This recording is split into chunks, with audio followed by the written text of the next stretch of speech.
Okay, so I'm just doing a little pre-filming this video. It's gonna be a book unhaul, and this video will go up Wednesday of this coming week. So these books, some of these are from, you saw my video for books I read in 2022, so I did that video, and then I went through them to see if there's any I just knew I wasn't gonna reread. I knew they weren't my favorites, that kind of thing. And then I did that, and then I went back through some of the other books that were in containers, the ones I've read in previous years. And then I also went through my bookshelves just to see if there's anything I no longer was interested in reading. Because you know how you buy books, they sit on your bookshelves for a few years, and at that point in time, when you buy them, you're like, you're going to read this, you're interested. But then several years pass, and you're looking back, and you're like, not really interested in reading that anymore. Anybody else, or is it just me? Let me know.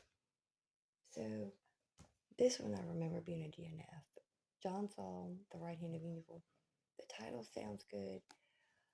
I think I got to page 70, and I never put it, I haven't put it in the box yet, haven't got rid of it yet, because I was back and forth. Like, am I gonna try to? If you hear my dog, I apologize. But maybe the phone camera mic won't pick it up. But now I'm just like, you know what? I've I'm still iffy, but it's like I got to a certain page, and it was just, I don't know. And normally I love his books, and I know in the back of my head it's also like, well, his books do take a minute to get started. Actually, you know what? I'm gonna put this aside. The Funhouse, Dean Koontz. I read this. I can't.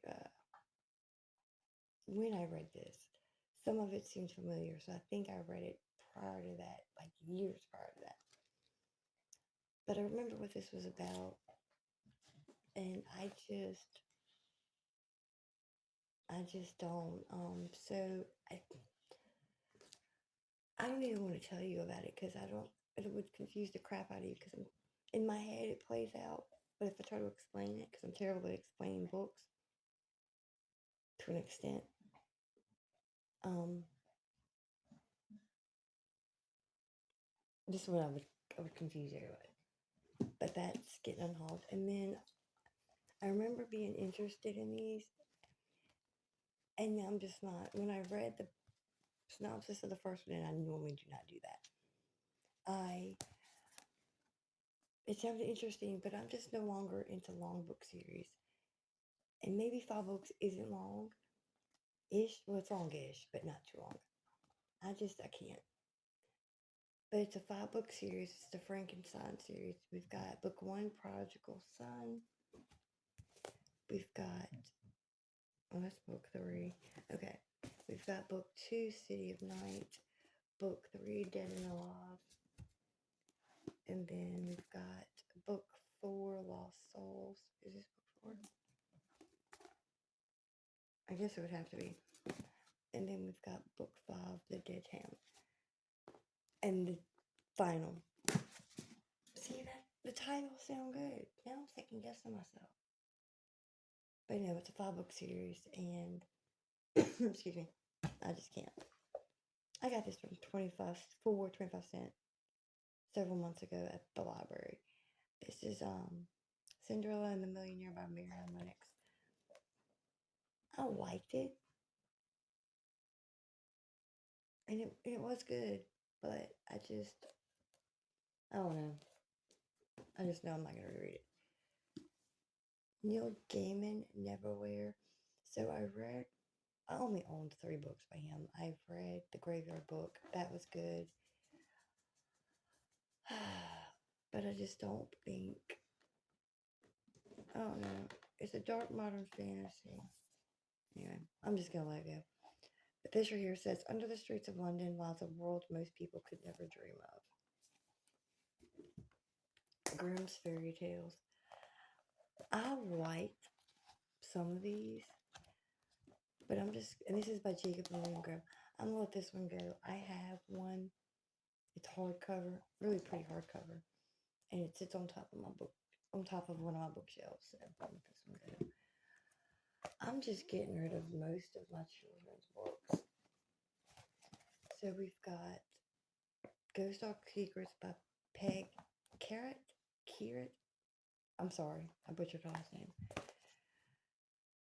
We've got Christina's Ghost by Betty Wren Wright.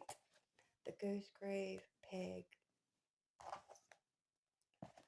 I'm Not Who You Think I Am, Peg, because I'm not reading that anymore. And then the last, no, it's not the last. The Girl in the Locked Room, Mary Diane Hahn. I like this, but my forever favorite will be Wait Till Helen Comes by her. And then we've got The Ghost of Mercy Manor by Betty Wren Wright. I mean, these are good. I mean, some better than the others, but they were all good. But I think it's just time to let all the children's books go. And we've got a few more children's. Let's just get these out of the way. So these are also by Mary Diane Hahn. The Ghost of Crutchfield Hall, Time for Andrew, Deep and Dark and Dangerous. These are good, but again, letting children's books go. Down a Dark Hall, Willis Duncan. Excuse me. I'm not telling too much about them, but I will say for this one, this right here says, the dead are dying to live again. If I Should Die Before I Wake, Han Nolan. This is young adult. This is like dual perspective. You've got one main character, Hillary. She hates Jewish people, and she's part of a neo-Nazi gang. And then you've got Chana or Chana, who's a Jewish girl fighting for her life in World War II. And I'm not gonna read that because I think even though it's on the back as a synopsis, I think it's a spoiler. But Chana and her family, they were forced from their home by the Nazis. They struggle in the ghetto. And then Hillary, she ends up in a Jewish hospital fighting for, well, lying your death is what it says.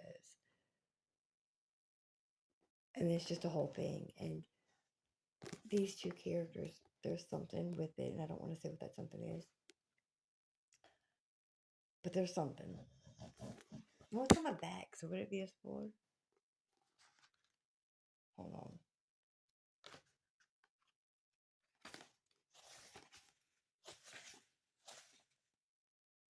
Okay, you know what? One, this book is old. I saw the date, it said 1996, and it's on the back, so it's technically not a spoiler. Hillary becomes Shauna. Like, Hillary's Hillary, but in the hospital bed or whatever, she has all these memories that are coming to her from a life in Poland, a life she never lived. So, there's that. And then we've got The Haven by Carol Lynch Williams. What if your life isn't really yours? This one gives me the Unwind. You know the Unwind series by Neil Schusterman? It gives me that vibe. Not the same thing by no means. Different storylines completely. But it's the vibe. I'm going to read a little bit of the back. For the teens of Haven Hospital and Halls, the outside world just beyond the towering stone wall that surrounds the premises is a dangerous unknown. It has always been this way ever since the hospital was established in the year 2020. But the Haven is more than just a hospital, it is their home. It is all they know. Everything is strictly monitored: education, exercise, food, and rest. The rules must be followed to keep the children healthy, to help control the disease that has cast them as terminals, the disease that claims limbs and lungs and memories. But Shiloh was different. She remembers everything. Gideon is different too. He dreams of a cure, a rebellion against the status quo. What if everything they've been told is a lie? What if the haven is not the safe place it claims to be? And what will happen if Shiloh starts asking dangerous questions? Powerful and emotional, the haven takes us inside a treacherous world in which nothing is as it seems. Okay, so I need to read the whole synopsis. And then we've got After by Francine Prose. I remember not liking the ending. I felt like it just stopped. Like, so when they were leaving their area, where'd they go? How they get there? I can't remember if it told us specifically where they were going, but I do remember feeling like it stopped.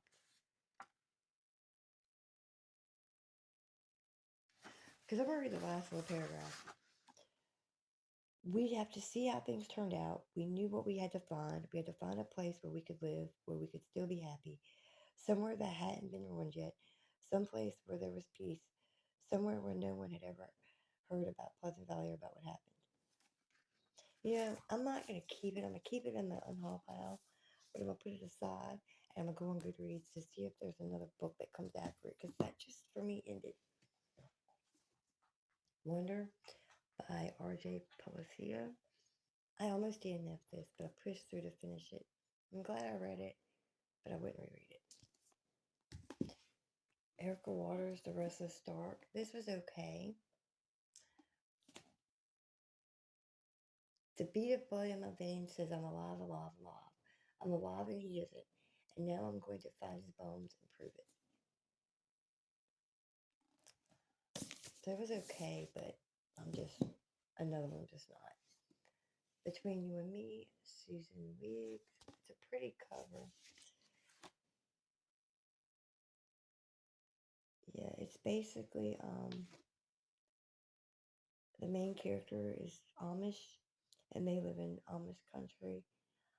Um, and his brother, terrible accident, and there's a whole thing with that. So it was okay, but just another one not. All right, let's do. These are of the same author. You've got Dangerous Deception, Dangerous Creatures. Both are by Kimmy Garcia and Margaret Stahl. So this is a duology. It's a companion duology to Beautiful Creatures. Beautiful Creatures.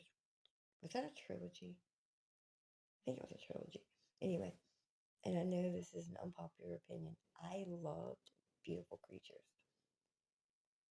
A lot of people hated it. No, I did hate the movie. Oh my God, we're not even going to talk about that, but I did hate the movie. I loved the book. The first one was my favorite, but I loved the whole trilogy.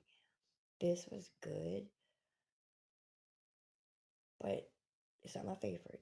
And compared to um, Beautiful Creatures, I prefer that storyline and those characters. The female main character in this is the female main characters in the other one's cousin. Was it dual perspective? Anyway, you'll know what I mean. Even if she's not a main character, she's a side character. She's part of the main story. That's so the female in this one is the female in the other one in Beautiful Creatures. That's cousin, and then the boy in this one is the best friend to the main character, the male main character in the other one. But I'm gonna let these two go because, like I said, Beautiful Creatures was my favorite. This duology, we've got The Perfectionist and Good Girl by Sarah Shepard. This was okay. Allison was in Pretty Little Liars. Is her name Allison in here? I can't remember if her name's Allison in here.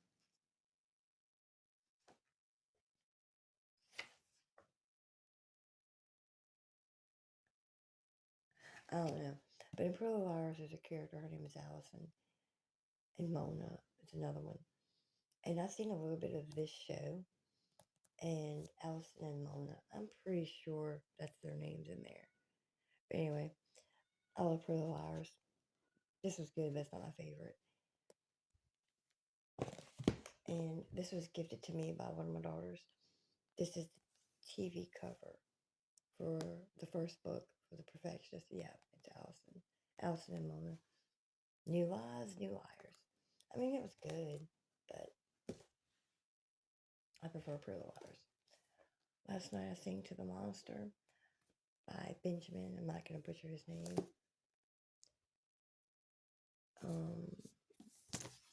Ew. But anyway, I'm going to read the synopsis. Zach is a senior, but he's in rehab instead of high school. He doesn't remember how he got there. Remembering sucks, and being alive, well, what's up with that? I have it in my head, that's when we're born. God writes some things on our hearts. See, on some people's hearts, he writes happy, and on some people's hearts, he writes sad, and on some people's hearts, he writes crazy, and on some people's hearts, he writes genius, and on some people's hearts, he writes angry, and so forth, and so forth, and so forth. I'm not reading more of that because, anyway, it was okay, but definitely won't reread it. Plus, if I remember correctly, it's just a tiny bit depressing, and maybe it was written to be that way, I don't know. But The Waking Dark by Robin Wasserman. I almost DNF'd this, but then I got into it. I'm gonna read a little bit of the synopsis. They called it the killing day. 12 people dead in the space of a few hours. 5 murderers, neighbors, relatives, friends. All of them so normal. All of them seemingly harmless. All of them now dead by their own hand, except one. And that one has no answers to offer the shattered town. She doesn't even know why she killed or whether she'll do it again. Something is waking in the sleepy town of Oleander, Kansas. Something dark and hungry that lives in the flat earth and the open sky and the vengeful hearts of its upstanding citizens. As the town begins its descent into blood and madness, 5 survivors of the killing day are the only ones who can stop Oleander from destroying itself. I'm not going to read any more of the synopsis. I just want to read a little bit. But that's what the synopsis, part of the synopsis says for this. Again, I finished it, but I almost DNF'd it when I read it. A few books I never even bothered starting. At one point, I was interested in reading these, and then going through my books again these past few days, I just decided, you know what, I'm just not. So Stardust, Neil Gaiman. Hopefully I don't regret that. I did like the Graveyard book, and this cover is super simple, but super pretty, but I'm just not. The Book of M, Pink Shepherd. I don't remember what made me buy this originally. I read a little bit of the synopsis. It did sound interesting. And then, if I'm not mistaken, did I read a little bit of the first page? I think I read a little bit of the first page, or maybe I read the whole first page. I don't know. But I'm just going to let these go. Driving by Starlight. I read the first page, page and a half. No, I read the first 2 pages, plus a little bit of the third page. I don't know. It's a beautiful cover. And I may be missing out on a really good book. I don't know. But I'm just no longer interested in reading this. And my philosophy is, I'm trying to be better about DNFing. If I'm just not into a book, I need to just let it go. If I'm getting to a point where I'm looking at certain books and I'm just like, yes, at one point, I acknowledge that, at one point, I bought it because I wanted to read it. But looking at them now, it's like, maybe not. And when I have that in my head, I can't get it out of my head. I need to just let it go. Like this one, Just After Sunset, Stephen King. I originally bought it because I wanted to read it. And then I put it on one of my TBRs. And then once I was getting ready to get to it, I'm like, yeah, no, I'm not feeling it. Well, yesterday, I was going through a few books to see, just to, read a little bit of the first couple pages or whatever. And as I was about to do that with this one, I realized it's a collection of stories. It's not just one big novel. It's just a novel of stories. And I'm like, yeah, no, we're not doing that. So this is my book and haul. It'll go in. I have a couple boxes ready to go to McKay's that hasn't made it to McKay's yet.